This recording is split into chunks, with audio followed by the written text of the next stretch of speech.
2025 Tennessee Titans were a disaster from start to finish, putting up 16.7 points per game, one of the worst in NFL history, while managing only 259.6 total yards per game. They finished at the bottom of the league in passing touchdowns, total touchdowns, and first downs, and they allowed their quarterback to be sacked more than anyone else in the league not named Geno Smith. Their inability to move the ball showed up everywhere. They were bottom 3 in red zone trips, and they rarely sustained possessions, and almost never put their playmakers in scoring position. This wasn't just a rough month or a mid-season slump. No. This was 17 straight weeks of offensive misery, statistically cementing them as one of the worst fantasy offenses in the entire decade. Let's start with the rookie Cam Ward out of Miami. It was a roller coaster of a season. It was frustrating, had long stretches where he looked every bit of a first-year quarterback. He was thrown into a shaky offensive line and a brand new system. His accuracy came and went week to week. His red zone efficiency lagged behind the rest of the league, and he leaned heavily on his veterans like Chig and Okonkwo and an inefficient wide receiver corps, while never checking the ball down. That was a tendency he carried over from his Miami days. From a fantasy standpoint, Ward wasn't a viable starter in a one-quarterback league, much less a super flex league, but he did have a few notable streaks. A brief midseason run that went from week 17 where he posted double-digit games in 7 out of his last 9, thanks to a rushing production and a few broken plays. Cam Ward ended the season in hopes, but it began in the dumps. Ward opened the season with 5 of his first 6 starts with single-digit fantasy outputs. His better games came when the script forced him into high volume, but his lows were tied to stalled drives and turnovers. Ultimately, Ward's biggest fantasy impact wasn't his own scoring, it was how inconsistent his play was, the limited touchdown opportunities for the rest of the roster, especially the running back, who saw fewer red zone trips and unpredictable weekly output because the offense lived in long down situations. Speaking of the running backs, Tony Pollard was the standout for the team this year, but he had one of the strangest running back arcs of the season. He had a mix of steady volume, late season explosion, and long stretches where the offense around him completely collapsed. Yet despite playing in one of the worst offenses in modern day history, Pollard still produced a quietly strong fantasy season. 1,082 rushing yards, 5 rushing touchdowns, 33 receptions, and 206 receiving yards. Tony Pollard finished as a running back 22 overall in fantasy, giving managers a steady but unspectacular return on investment. He managed just 2 top 12 weeks, showing he still had juice to pop when the matchup and game script aligned.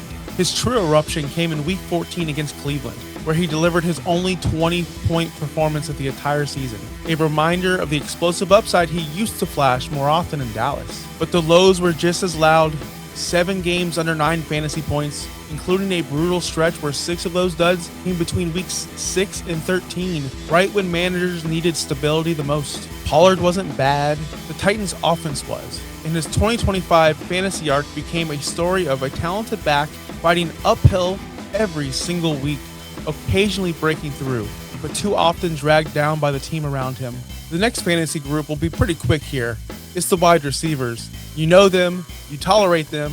For some reason, we pretended that they would matter in 2025. Let's say their names. Elick A.O. Manor, Tamir DK, Van Jefferson, Alvin Ridley, Tyler Lockett. Now if you take all 5 of their stat lines, mash them all together, you should get a super wide receiver. You would end up with 145 catches, 1,661 yards, and 9 touchdowns. On paper, that's actually good to finish as a top 5 wideout. But unfortunately for us fantasy managers, fantasy football doesn't let you combine 5 disappointing average seasons into one elite one. Individually, they were forgettable. Together, they were still very unforgettable. Let's move on. Chig Okonkwo walked into the 2025 season as the only established weapon on a Tennessee Titans offense that was stuck in the mud. Even in a system that couldn't sustain drives, couldn't protect the quarterback, and couldn't get into the red zone, Chig still carved out a role as Cam Ward's safety valve and a rhythm builder. Chig Okonkwo wasn't a league winner in 2025, but he definitely wasn't a drag on your roster either. He lived in that low tight end 2 range most of the year, popping up for a handful of tight end 1 weeks when the matchups and game script finally tilted Tennessee's way. He ended up finishing tight end 19, the highest finish from any non-kicker on the Titans, averaging 7.6 fantasy points per game. He delivered 2 legit spike games where he cleared 12 fantasy points, rare oxygen in the Tennessee Titans' suffocating offense. But he also had a few brutal duds when everything around him collapsed. At the end of the day, he was the definition of a streamable tight end. Not someone you lock into your lineup week to week, but a player who could absolutely give you a usable line when the stars aligned. Chig Okonkwo's value showed up in all the little ways that don't always hit the box score, but absolutely matter to a rookie quarterback trying to survive a broken offense. He became Cam Ward's most reliable underneath option. The one player Ward could actually trust to be where he was supposed to be.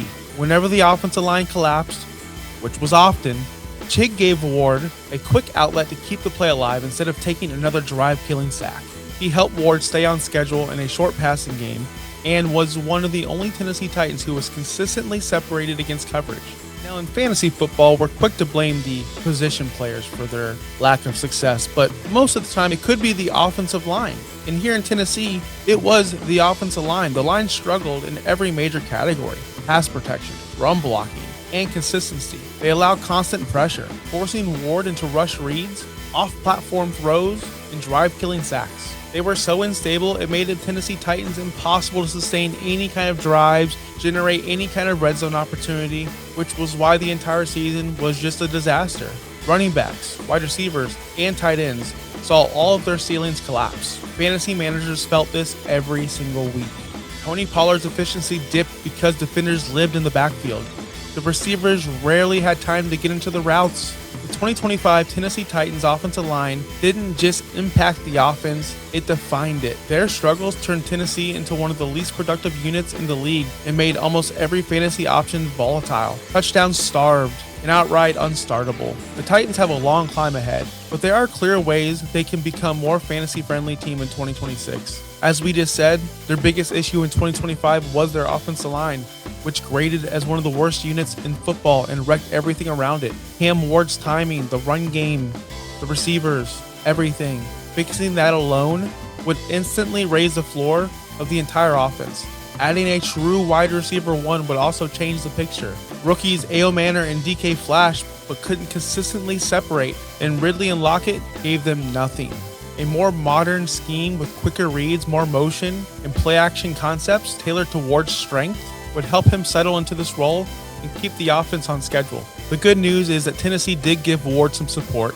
Chig Okonkwo became his most reliable underneath option. A.O. Manor and DK developed real chemistry with him. If the Titans upgraded the offensive line at a real top target and lean into a more quarterback-friendly structure, they can go from a fantasy wasteland to at least a functional offense. One where Ward becomes a super flex option at the minimum, Chig becomes a weekly streamer, and the young receivers can finally have room to break out.